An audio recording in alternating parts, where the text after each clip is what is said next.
Alright guys, welcome back to the channel. I wanted to show you one of the things that I've done lately.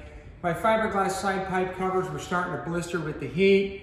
It lasted for about a year, but it's starting to creep up from the bottom up. So I went ahead and I got some more Thermotech high temperature heat wrap. I wrapped both side exhausts. I got their extra long straps. I got two on the end and one here at the beginning. We did both sides. If you step over here, we also got, this is Thermotech aluminized heat barrier. Coolit is, they're part of the Coolit brand, Coolit Thermotech.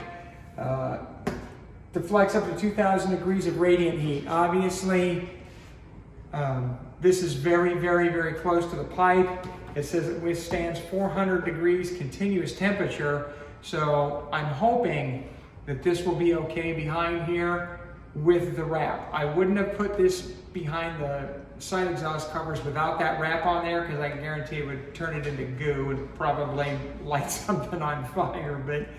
But with the wrap on the exhaust pipes, I think will be good, and this will help. You can see here, this is the driver's side, and it's just starting to creep up here, all the way bubbling that up.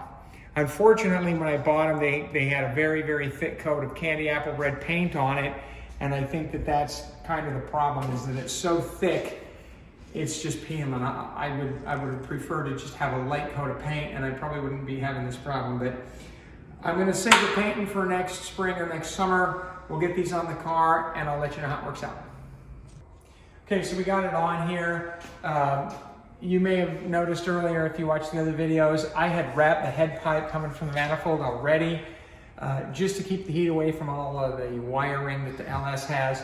And now you can see down here that it's wrapped. It does look a lot better. These are the straps that you can see.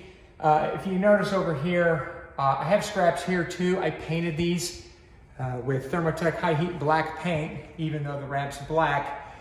The black paint helps seal up the pores, and it'll hide the straps. So in the spring, when I take these off to repaint them, I'll go ahead and hit these with some black paint. You won't even be able to see. And honestly, once it's on the ground, you can't see them anyway. So I'll let you know how that turns out.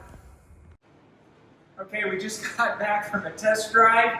It's kind of smoky in here. I got the fan on because it's burning all of the whatever chemicals on the wrap. But look at this.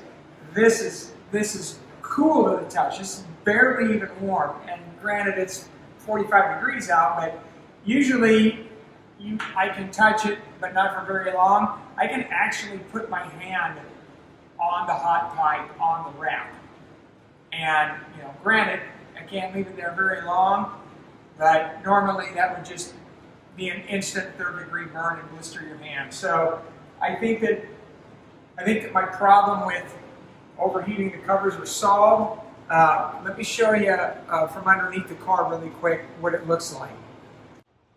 So this is what it looks like underneath, and as you can see, the way I have these pipes set up, there's hardly any pipe up at the front part of the cover, and this cover doesn't touch the pipe anywhere at all. The problem I'm having is the driver's side bottom lip rests on the pipe. That's why it started blistering that one. The passenger side's really, really good, but this is what it looks like underneath, and I think I pretty much solved the problem. Next spring I'll go ahead and get them repainted.